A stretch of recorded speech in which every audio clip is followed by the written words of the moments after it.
Welcome to the goals of the class. I'm going to help you understand what the heck you just signed up for. So, to begin, let's talk about who am I? I'm Nick Walter. I've been doing iOS development for about 4 years now. And outside of development, I really like to play basketball, listen to music, and you can probably tell by now I really like dancing to music as well. A fun fact about me, I go by Rick during the summer. So my birth and given name is Nick, but during the summer instead of Nick, I go by Rick. And I do that from May 1st to September 1st. I've been doing it for about 4 years now. So if you've known me as one or the other and now I'm going by the opposite, that's what that is. Just during the summer for those 4 months, I go by Rick, and then the rest of the year, I go by Nick. So as long as you don't think I'm too crazy, how did I get into iOS development? So from 2008 to 2010, I was a Mormon missionary in Japan. And during these 2 years, I didn't have a lot of access to technology. I was kind of removed from it. And I got back in the summer of 2010, and the iPhone 4 had just come out when I got back to the United States. And my dad, as kind of a welcome home gift, brought me a brand new iPhone 4.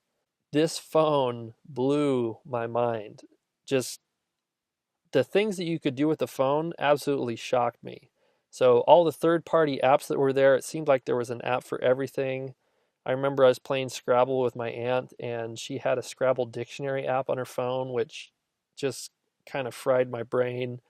The HD camcorder on there, and the fact that you could do email and the voice recorder, everything, it was insane to me. And I decided that I really wanted to learn how to make apps because they were so exciting to me. And I thought, there's things that I want to do. I remember I wanted to make a mini golf scorecard. So when I was playing mini golf, I could keep track of my score. And I just thought that would be the coolest app in the world. So I set out to learn, and I thought, there's a lot of learning resources online. I'll just read different blogs, tutorials, watch YouTube videos, whatever.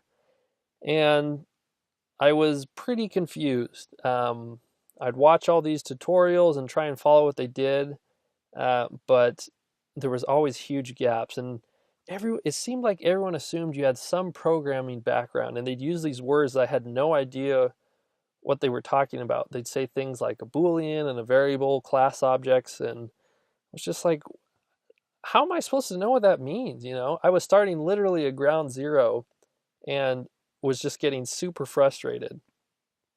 Many of these blog posts and tutorials left me like this, just saying, what am I doing? I just spent 4 hours trying to get this dumb, simple app to run, and I can't even get it to work. And it was just so frustrating because I wanted to learn so bad, but none of these learning materials were working out for me.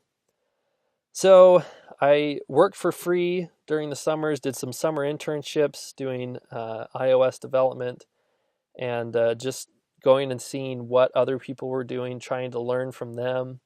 I took some programming classes in school, went to some iPhone programming meetups, and bit by bit, I was able to start to pick up some steam and make really small projects and then add on them more and more. And I finally felt like I was winning, and I could now kind of create whatever it was that I wanted to. And I got a job doing some consulting work for people, making apps for them. I also just had jobs working for companies making apps, and things just kind of kept getting better and better. And I got to the point where I felt like I had really good base and I could make almost anything that I wanted.